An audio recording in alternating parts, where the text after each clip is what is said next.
అందరికీ నమస్తే. ముఖ్యమైన ముచ్చటేందంటే ఇండియా పాకిస్తాన్ నడుమ కాల్పుల విరమణ జరిగింది. అంటే యుద్ధం ఆగినట్టు. రెండు దేశాలు తుపాకులు దించినాయి, బాంబులు ఆపినాయి. ఎందుకో ఎట్లనో వివరంగా చెప్పే ముంగట హెడ్లైన్స్. కాల్పుల విరమణకు అంగీకారం. ఆగినట్టే రెండు దేశాల యుద్ధం.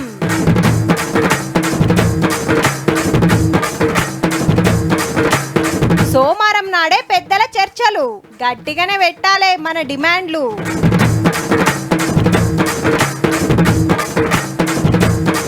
పాకిస్తాన్ ఎయిర్ బేస్ పై దాడి. అట్లుంటది మన ఆర్మీ రువ్వడి.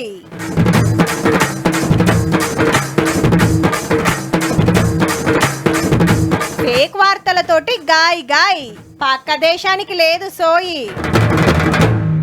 అబ్బా, జర్రంతల పాకిస్తాన్ వాళ్ళు బచాయించిర్రా. మాతోటి పెట్టుకుంటే మామూలుగా ఉండదు. మళ్ళా మా బలం మా బలగం ముంగట మీరెంత, మీ ఐషిత్ ఎంత? హోగల్లా యుద్ధమే వచ్చానంటే ఆ లెక్క ఏరుండు చిచ్చా. మా సుదర్శన చక్ర, మా హార్పి బ్రహ్మాస్త్రానికి ఆదురుకున్నారు. ఇంకా ఐఎన్ఎస్ విక్రాంతి దిగితే ఏ లెవెల్ ఉండునా మరి. పుసుకున్న యుద్ధం గిట్లా ఉడితే పాకిస్తాన్ వాళ్ళ పని అవుతుందని నడిమిట్లకు అమెరికా పెద్ద మనిషి వచ్చి పుణ్యం కట్టుకుంటూ తీయుర్రి.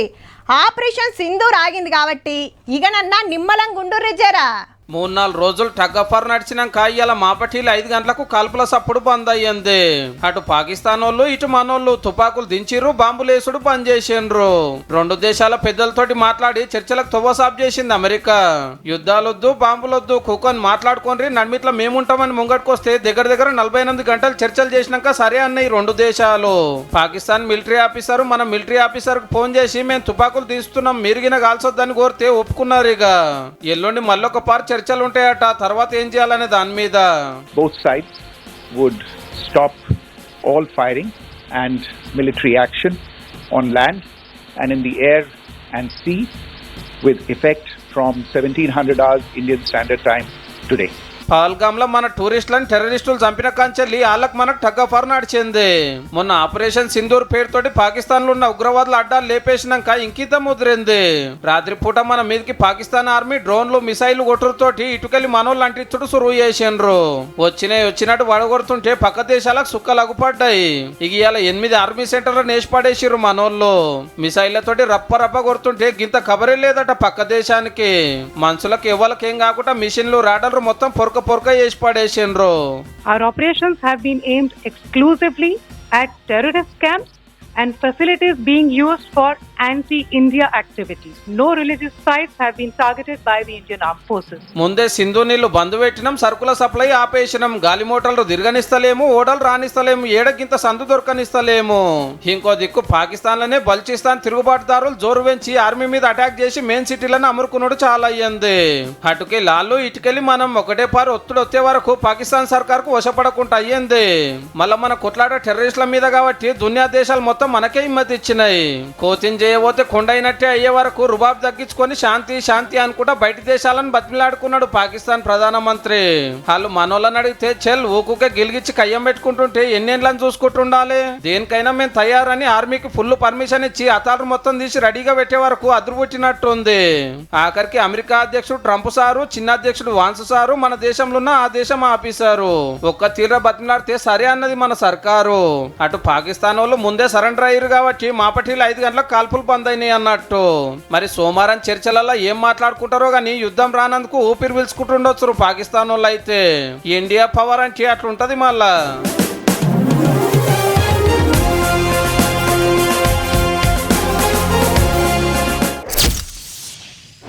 పాపం పాకిస్తాన్ యాంకర్ అక్కల్ని చూస్తే మస్తు నవ్వొస్తుందబ్బా. వార్తలు చెప్పుకుంటా ఒక ఏడుపు కాదు. మా దేశం మీద బాంబులేస్తాన్రు. హీరోలు సెలబ్రిటీలు ఏం చేస్తున్నట్టు అచ్చి కొట్లాడాలని. యాంకర్లే కాదుల్లా, పార్లమెంట్లా ఎంపీలు సుతా ఏడ్చబట్టిర్రు. మా ప్రధానమంత్రి ఉత్త వేస్ట్ గాడు, అదురువట్లోడని, గింత ధైర్యమే లేదని ప్రతిపక్షాలు సుతా పొట్టు తిట్టినాయి. గసొంటోళ్ళను ఖుషి చేస్తానికి, సంబుర పెడతానికి ఇగో గిసొంటి ఉద్దర ముచ్చట్లతోటి ఉబ్బిచ్చి పాడైండ్రు. పాకిస్తాన్ అని కాకుండా ఫేకిస్తాన్ అని పెట్టుకొని ఉంటిర్రా, మంచిగా సెట్ అవ్వు. లేకుంటే ఏంది, ఇండియాలో ఎయిర్పోర్ట్లను వేసేసినాం, కరెంటు స్టేషన్లు ఖరాబ్ చేసినాం, దేశమంతా చీకట్లుంది, లేడీ పైలట్ ను పట్టుకున్నాం, గాలి మోటార్ల ట్రయల్ గాలి తీసినాం, ఆర్మీ పోస్టులు వేల్చేసినాం, కొట్లాడలేక ఇండియా జవాన్లు ఏడుస్తున్నారని ఎచ్చి పచ్చి పుకాలు పుట్టించి సోషల్ మీడియాలో చెక్కలు కొట్టిస్తున్నారు, పనిలేనోడు పిల్లినెత్తి ఒరిగినట్టు. Power systems, cyber systems, etc. being attacked and destroyed. Completely false. ఇటు చూడండి, మన యుద్ధ విమానం లాగే జాగలను తెలుగు చేసినామని ఉత్తర ప్రచారం చేసుకుంటుంటే పాకిస్తాన్ కళ్ళు మండేటట్టు అవి ఎంత ముద్దుగున్నాయో ఎంత బందోబస్తుకున్నాయో ఇయాలటి ఫోటోలో తీసుకొచ్చి చూపించింది మన army. This is Sirsa, Suratgarh. The runways are intact. They are also time stamped. This is today. Pakistan కు సుక్కలు చూపిస్తున్న మన సుదర్శన చక్రాన్ని వేల్చేసినామని గప్పాలు కొడుతున్నారు. మీకంత సీన్ లేదు, పేల్చుడు కాదు, దాని దగ్గరికి రాకముందే మటాష్ అవుతారు, ఏమనుకుంటున్నారో అని మనోళ్ళు మంచిగానే చేసుకున్నారు. With claims of destruction of Indian S-400 system at Adampur, destruction of airfields at Suratgarh and Sirsa, with heavy damages to other military stations being propagated on social media. ఈ ఫేకుడు గాళ్ళు ఎవరో కాదు, పాకిస్తాన్ ఆర్మీ గాళ్ళే. పాపం ఇవన్నీ నిజమే అనుకొని పాకిస్తాన్ లో పబ్లిక్ పండుగ చేసుకుంటున్నారట, ఇక మేమే గెలిచినాం అన్నట్టుగానే. పాత ఫోటోలు పాత వీడియోలు దొరకబట్టి వాటికి ఆనందపడే ముచ్చట్లు రాసి పబ్లిక్ లకి ఇచ్చి సంకలు గుర్తుకుంటారు అన్నట్టు. నీ కొట్లాడ శాత కాదు కానీ గిదేం ప్రచారం రాబాయ్ అని మనోళ్ళు ఏది నిజమో ఏది అబద్ధమో పాత ఫోటోలేంది వీడియోలేంది మొత్తం బయట పెడుతున్నారు ఎంబటెంబటే. भारत इन फॉल्स नैरेटिव्स को पूर्णतः खारिज करता है. ఏతుల ఎంకి ఎక్కెక్కి పాడంగా కోతల పోసెట్టి ఓసుకుంటా అన్నాడట. గట్లున్నది పాకిస్తాన్ సోషల్ మీడియా సిపాయిల గప్పాలు. అటుకెళ్ళి వచ్చినట్టు మనోళ్ళు ధనాధన్ వడగొడుతుంటే ఉల్టా మనల్ని కొట్టినట్టు బిల్డప్ ఇవ్వబట్టారే. ఇంకా నయం, భారత్ లో బస్సులు బంద్ చేసినాము, రైళ్లు బంద్ చేసినాము, హోటళ్లు మూసేసినాము, టీవీ ఛానల్ రాకుండా చేసినాము, సోషల్ మీడియా చూడకుండా చేసినాము, ఇళ్లలో పెట్టి తాళం వేసినామని చెప్పుకుంటలేరు. ఇంత మీ దేశంలో ఉన్న పరిస్థితి చెప్పుకుంటే సిగ్గుపోతుందా నీకు, ఇట్లా మా మీదకి నొక్కుతున్నారు.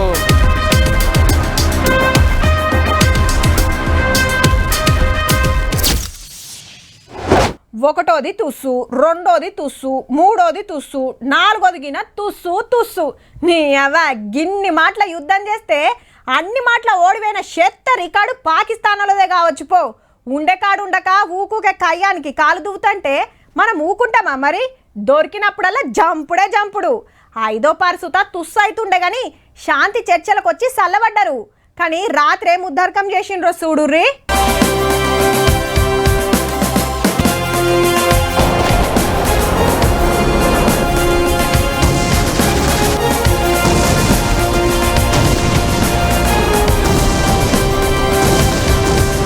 ఇండియన్ ఆర్మీ దెబ్బ అంటే అట్లుంటది. మళ్ళా ఏడికెళ్ళి బాంబులు ఇడిస్తే రాకెట్ స్పీడ్ తోటి పోయి రప్ప వేసి పడేస్తున్నాయి.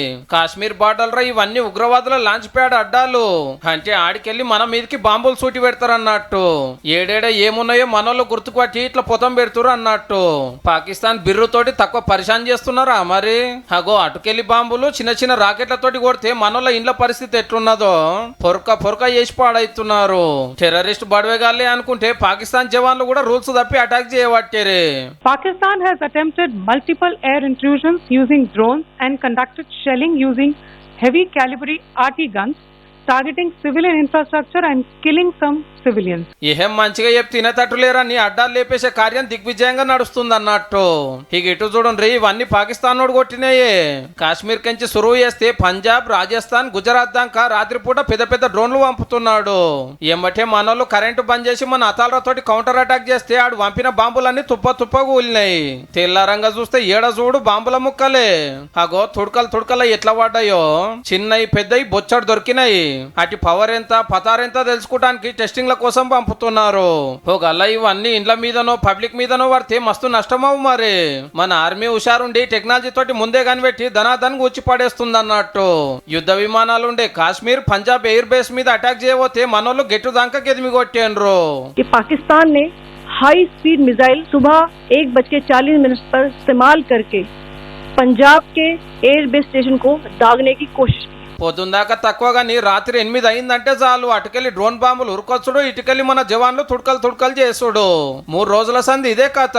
500-600 డ్రోన్లు గాలినే వేల్చి పడేసినామంటే చూడుండ్రిగా. ఏదన్నా ఉంటే ఆర్మీ చూసుకుందాం గానీ పబ్లిక్ తెరువు పోవద్దని మనోళ్ళు చాలా వరకు గుంజి పట్టుకొని ఉంటున్నారు.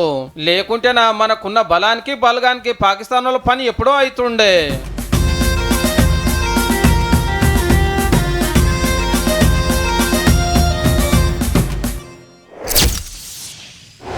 సెల్ఫీ కోసం వస్తే ఫోన్లు గుంజుకునేటోళ్ళు, దౌడలు వలగొట్టేటోళ్ళు, షేక్ హ్యాండ్ ఇస్తే పక్కకు నూకేసి పోయేటోళ్ళు ఇట్లా మస్తు మందే ఉంటారు. అభిమాన హీరోను కలవాలనే ఆత్రం అల్లది. గీలతోటి నేనెందుకు ఫోటో దిగాలనే చిన్న సూపి ఇల్లది. అందరు అట్లనే ఉంటారని కాదు, చాలా మటుకు గిట్లనే నడుస్తుంటది.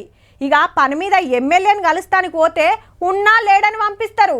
ఒకళ్ళ కలిసినా దూరంకెళ్ళే 4 ముచ్చట్లు మాట్లాడి పంపిస్తాడు. కానీ ఈ లీడర్ హీరో గారి తరికే అలాగుంటది. మళ్ళా సారు పాయిరంగ దగ్గరికి తీసుకుంటే అమ్రుకొని కండ్లల్లా నీళ్లు తీసింది అవ్వ. పక్కనే కూసబెట్టుకొని ముద్దుగా ముచ్చట పెట్టిండు ఆంధ్ర చిన్న సీఎం. ఇంతల్నే బువ్వయాళ్ళయింది. నులక మంచం మీద కూసబెట్టి ప్లేట్ ముంగట పెట్టి అన్నము పప్పు నెయ్యొట్టిచ్చిండు. అవ్వ చేయి కడుక్కోగానే తుడుచుకుంటానికి చిన్న తువ్వాలిచ్చిండు. నాకు పెద్ద నమ్మకం అయిపోయినాడు బాబు. నన్ను నేను చూడలేనమ్మో అనుకున్నానండి నేను. అవ్వ పేరు పోతుల పేరంటాలు. వయసు 96 ఏండ్లు. మొన్న అసెంబ్లీ ఎన్నికల్లా పిఠాపురంలా పవనన్న గెలవాలని అమ్మవారికి ముడుపు కట్టిందట. సారు గెలిచిన తర్వాత పింఛన్ సొమ్ము 27,000 పట్టుకుపోయి తల్లికి గరగజేపిచ్చి మొక్కప్పజెప్పింది. సారు కోసం గింత వేసినవు, ఏం కావాలని అడిగితే ఓ పారి కలవాలని కోరిందట. ముచ్చట తెలిసి క్యాంప్ ఆఫీస్ కు విలువనంపుకుండు. బువ్వ తిన్నాక చీర పెట్టి ₹1,00,000 సాయం చేసిండు. చెక్ ఒకటి ఇస్తున్నా, ఇది మీరు బ్యాంకులో వేసుకోండి. 50,000 రూపాయలు చీర, ఇందులో ఒక 50,000 క్యాష్ ఉంది. 20,000 ఇల్లు కట్టాలని ఏదైనా కట్టాలని అవసరం చేసి పెడతాను. ఇంకా మీకు కాళ్ళు మొక్కుతే సల్లగా బతుకమని దీవనార్తి పెట్టింది. చెయ్యి పట్టుకొని నడిపించి దగ్గరుండి కారు ఎక్కించి ఇంటికి తోలిండు. సారు గింత పాయరం చూపించినందుకు అవ్వ ఫుల్ ఖుషి కావచ్చు. సారుకి ఎందరు ఫ్యాన్స్ ఉన్నా గీ అవ్వ అయితే ఎప్పటికీ స్పెషలే.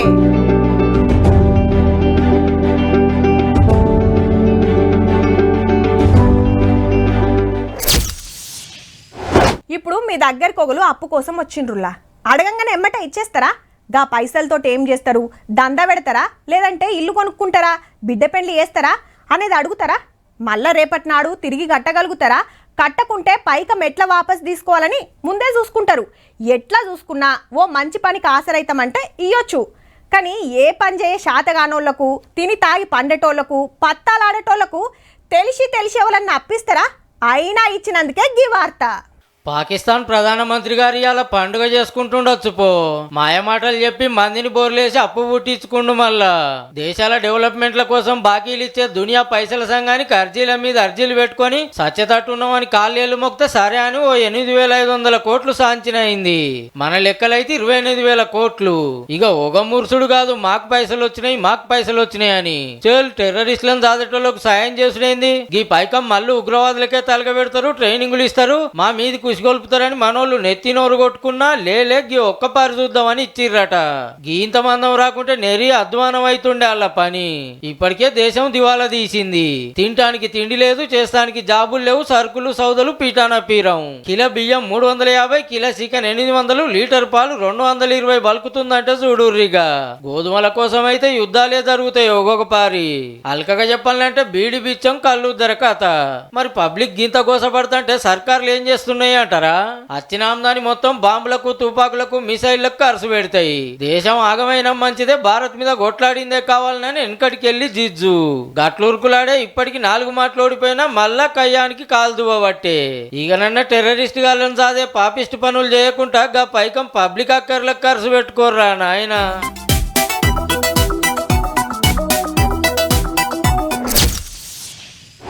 ఇగో ఇప్పుడు వార్త చెప్తున్నామబ్బా, ఇది రాస్తప్పుడు యుద్ధంగి నాస్తదా ఏంది అనిపించింది. ఇక ఇప్పుడు నేను చెప్పేటోరకు అంతా చల్లబడ్డది. అయినా చెప్పాల్సింది కాబట్టికే చెప్తున్నాం. పాకిస్తాన్ బడవేగాళ్ళు ఇక గుళ్ళకు సూటి పెట్టి పాడైనరు. జమ్మూల శంభు గుడి మీదకి డ్రోన్ పంపితే మనోళ్ళు గుర్తుపట్టి ఎమ్మటే వేసి పడేస్తే పక్కకున్న ఇంటి మీద పడ్డది. రాత్రి సందే అటాక్ చేస్తుంటే చుట్టుముట్టోళ్లను ఖాళీ చేపించిండ్రు. డ్రోన్ ముక్కలు పట్టుకపోయిండ్రు పోలీసులు. సీఎం ఒమర్ అబ్దుల్లా సార్ వచ్చి తిండి తిప్పలు ఎట్లున్నాయో అరుచుకున్నాడు. మన గుళ్ళకు సూటి పెట్టింది గాక మనమే వాళ్ళ దేశంలో గురుద్వారా మీదకి డ్రోన్ పంపినమని ఉల్టా బద్నాం చేయబోతే అదంతా ఫేక్ ముచ్చటని బయట పెట్టిండ్రు మనోళ్ళు. పరిస్థితి మంచిగా లేదని చార్ధామ్ యాత్రను ఆపేసినట్టు ప్రచారం అయితే బరాబర్ నడుస్తదని సాటింపేసింది ఉత్తరాఖండ్ సర్కార్. గంగోత్రి, యమునోత్రి, కేదార్నాథ్, బద్రీనాథ్ గుళ్ళు తెరిచే ఉంటాయి, ఫేక్ వార్తలు నమ్మొద్దు అన్నారు. ఎందుకైనా మంచిదని సెక్యూరిటీ అయితే పెంచుతాన్రు. ఈడనే కాదు దేశమంతటా గుళ్ళు గోపురాల కాడ బందోబస్తు పెరిగింది. అచ్చిపోయే బండ్లు చెకింగ్ చేసినాకనే పంపిస్తాన్రు. తిరుపతి ఎంకన్న గుడి కాడ ఆక్టోపస్ బలగాలు దిగినాయి. చుట్టూరా జాగలు, దుక్నాలు, భక్తుల బ్యాగులు, సామాన్లు ప్రతొక్కటి చూస్తున్నారు. 135 మందితో 4 బృందాలుగా విడిపోయి తిరుమలని క్షుణ్ణంగా పరిశీలించడం జరుగుతుంది. ఎక్కడైనా అనుమానిత వ్యక్తులు కానీ అనుమానిత వస్తువులు కానీ జరిగితే వాటి మీద చర్య తీసుకోవడం జరుగుతుంది. ఇల్లు కట్టాలంటే తక్కువ ఎంత ఖర్చు అవుతుందిలా? ఓ 10 లక్షలన్నా కావాలి. ఎట్లా లేదన్నా 4-5 నెలలైనా పడుతుంది. మేస్త్రిని మాట్లాడాలి, బునాది తీయాలి, పిల్లర్లు పోయాలి, ఉష్క, ఇటుక, సిమెంటి, కంకర, షీకులు తేవాలి, కూళ్ళు అరుచుకోవాలి, దినాం నీళ్లు కొట్టాలి. హే గిదంతెందుకని బిల్డర్కి ఇస్తే అంతా అల్లే అరుచుకుంటారు కానీ ఖర్చు పెరుగుతుంది. కానీ గీ ఇల్లుని చూడుర్రి ఎట్లా కట్టిండ్రో, ఎంత ముద్దుగుందో. హౌ ఇందిరమ్మ పథకం కింద కట్టిన ఇల్లే. పిల్లర్లు ఓసులు లేదు, ఇటుకల అవసరమే లేదు. సెంట్రింగ్ మీద షీకులు పెట్టి చెత్త పోసినట్టు గోడలు సుత గట్లనే కడుతున్నారు.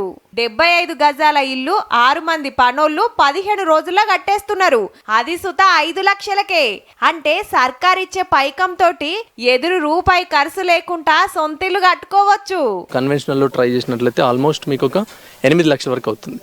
సో 8 లక్షల దాన్ని మనము ఈ టెక్నాలజీ ఇప్పుడు గవర్నమెంట్ ద్వారా ఈ మాస్ హౌసింగ్లోకి వెళ్తున్నాం కాబట్టి అది 5 లక్షల్లో మనం వారికి అందజేయగలుగుతున్నాం. సంగారెడ్డి జిల్లా పటాన్ చెరువుల ఓ ప్రైవేట్ కంపెనీలకు హౌసింగ్ కార్పొరేషన్ కాంట్రాక్ట్ ఇస్తే గీ మోడల్ హౌస్ కట్టి చూపించిండ్రు. గవర్నమెంట్ రూల్ ప్రకారం ఓ హాలు, కిచెన్, బెడ్రూమ్, 2 బాత్రూమ్లు కట్టిండ్రు. సైడ్ కు గీ అల్యూమినియం ఫ్రేములు పెట్టి షీకులు నాటుడు, రప్పరప్ప కాంక్రీట్ మిక్స్ పోసుడు, దర్వాజలు, కిటికీలకు సందిడిచి పెట్టి అటెన్కా ఫిట్టింగ్ చేస్తున్నారు. మీదుంగా నీళ్ల ట్యాంకు, వాటర్ సౌలతి, కరెంటు కనెక్షన్లు సుత మొత్తం వీళ్ళే అరుచుకుంటున్నారు. గోడలకు అస్తరికారి కూడా చేయాల్సిన పనే లేదటుల్లో, డైరెక్ట్ గా పెయింట్ వేసుడే. అయినా పిల్లర్లు లేకుండా కడితే బందోబస్తు ఉంటదా అని డౌట్ రావచ్చు. దగ్గర 60 ఏండ్లు ఉంటదట. కింద ఫుట్టింగ్ అండ్ ఫౌండేషన్ దీనికి చేసాము. దాన్ని G+1 అంటే ఒక గ్రౌండ్ ఫ్లోర్ పైన ఇంకొక ఫ్లోర్ కట్టుకునే విధంగా అంత లోడ్ ని క్యాపబుల్ బేర్ చేసేలాగానే ఇంట్లో షెల్ఫులు, సజ్జాలు, మీదికి మెట్లు గివి కట్టాలంటే ఇంకొంచెం ఖర్చు అవుతుందట. గవ్వేం వద్దనుకుంటే 5 లక్షల్లో అయిపోతుంది. ఇంట్లోకి పోయి పాలు వంగించుకునుడే. రాష్ట్రమంతటా ఇందిరమ్మ ఇండ్లు శాంక్షన్ అయినోళ్ళు ఏడికెళ్ళి ఫోన్ చేసినా వచ్చి కట్టేస్తారట. గిదే టెక్నాలజీ తోటి జప్పున కట్టుకోవచ్చు, తక్కువ ఖర్చులో అవుతుంది. మీకు సుత కావాలంటే ఆలోచన చెయ్యుర్రి మరి.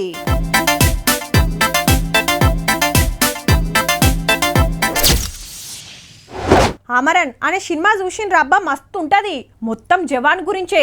షెల్వుల మీద ఇంటికొచ్చి మళ్ళా ఆర్మీకి పోతంటే ఆ ఇంటోళ్ళ బాధకు సినిమా చూసేటోళ్ళు సుతా ఏడుస్తారులా. బోర్డర్లా జవాన్లు గస్తీ కాస్తుంటే ఇంటికాడు ఉండేటోళ్ళ పరిస్థితి ఎట్లుంటుంది, యుద్ధం అయితే ఎంత టెన్షన్ పడతారో మంచిగా చూపించిండ్రు. తమిళనాడులా major Mukund Varadarajan real story మీద సినిమా తీసిండ్రు. ఇంటోళ్ళంతా అమ్మురుకొని ఏడుస్తుంటే అన్నకు సుత కన్నీళ్ళాగలే. ఇంటామె అంతకంటే ఎక్కువనే బాధపడుతాంది. లగ్గమైన 3 రోజులకే పెన్మిటి సైన్యంలో డ్యూటీకి పోతున్నందుకే గింత దుఃఖం. आमचं सत्यनारायण पूजा होती तरी मी त्यांना सपोर्ट करते, जाब దేశం కోసం నా సింధూరాన్ని పంపిస్తున్నా అంటుంది. ఈ మహారాష్ట్ర జవాన్ పేరు మనోజ్ పాటిల్. పెండ్లి కోసం సెలవుల మీద వచ్చిండట. 3 ముళ్ళేసిన 3 రోజులకే డ్యూటీకి రావాలని ఆర్మీకి ఆర్డర్ వచ్చింది. లగ్గమైన మురిపెం కూడా లేకపాయే. సాగదోలే తానికి రైల్ స్టేషన్ కాడికొచ్చి ఇటు భార్య ఏడుపు, అటు ఇంటోళ్ళు మస్తు బాధపడుతున్నారు. దేశం కోసం కొట్లాడు, దుష్మన్ల పని పట్టు అని ధైర్యం చెప్పి రైలు ఎక్కిచ్చిండ్రు అందరు కలిసి. చూసిండ్రు కదా, ఇక ఇవ్వుల్లా ఇయాల్టి తీన్మార్ ముచ్చట్లు ఉంటామల్లా. నమస్తే.